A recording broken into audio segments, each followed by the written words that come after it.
I Confess was released in 1953 and is directed by Alfred Hitchcock. It is a film that follows a priest who hears a confession from a man who has killed someone.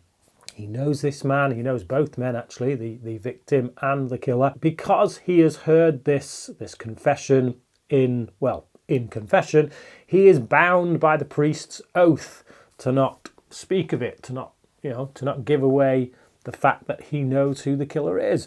Unfortunately, he becomes the prime suspect in said murder due to several links to the victim. And yeah, that's basically it. Over the course of the movie, he's faced with this mounting tension, this mounting kind of evidence against him that he is the most likely suspect, he's probably the killer, all the while knowing who the real killer is and not being able to give him up. Very interesting conceit, all set up essentially within the first couple of scenes, which I love the efficiency of. I feel like a lot of films of this ilk, particularly like modern kind of era, they make the mistake of not getting in there quick and just doing the setup. Like literally, I can tell you what this film's about, and it gives no spoilers away because everything I've just told you all takes place within the first couple of scenes. Whether the payoff is any good, that depends on your director. Thankfully, we get Hitchcock here, and he is brilliant at this stuff,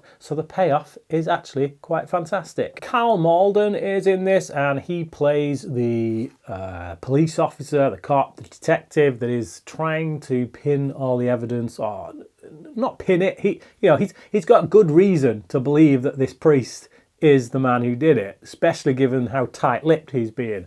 So you can't blame him. It's not like a douchebag cop who's just refusing to listen to evidence, and he's going to get this man whether or not the evidence points to him. He's got a good reason to believe, and therefore he's doing his due diligence and he's going after him. I like Karl Malden. I really like Karl Malden. He's one of my favourite actors of the period, and just a year after this film, he himself would go on to play a priest in one of my favourite movie of the 50s, actually, On the Waterfront.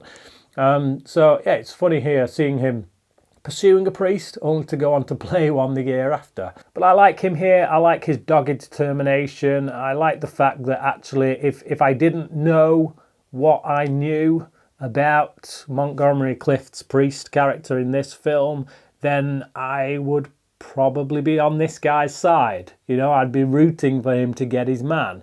If the story was being told from his perspective, and I think you could tell this story from the detective's perspective, so he's investigating all these things only to find out at the end, oh blimey, the priest was keeping this secret the whole time. And I think that'd be an interesting way to tell the story. If they did it that way, I could very much see myself rooting for this guy to get his man, only to be surprised at the end that the man he thought it was isn't actually the man that it is. That would be, as I say, an interesting way to tell the story. But because we know he's wrong, because we know that he's going after the wrong man, you can't help but feel a bit of bitterness towards this guy. Like, open your eyes, can't you see what's going on? Which I think is a very interesting point that the film raises about guilt, particularly in the modern age of social media and cancel culture. We're all too quick to lay the blame where we think it lies just because of what we see on the surface, without ever delving underneath to find out what's really going on, or waiting until an actual trial has happened before we cast dispersions. So all that stuff comes out of just looking at how these characters relate to each other and us knowing something that the police do not. Montgomery Clift is really great as Father Logan. He plays the role with a real air of stoicism. This guy's got all the weight of everything going on his shoulders, but he's trying to be the man of God. He's trying to be honourable. He's trying to not lose his cool, which he does a very good job of. He keeps calm. He approaches situations the way that a man of God should, peaceably. I like the portrayal there. Obviously, there are things in his past that kind of come out over the course of the film, particularly in relation to this other character, this woman played by Baxter. And that kind of adds to all the intrigue because it gives reasons for why he might have been the killer and stuff. But yeah, some of that gets a little bit soap opera-y, I guess, but you kind of need that. Without that, there's no reason, like no big reasons for the police to want to go after this guy. So you do have to throw things in there to make the evidence look like it's pointing towards him.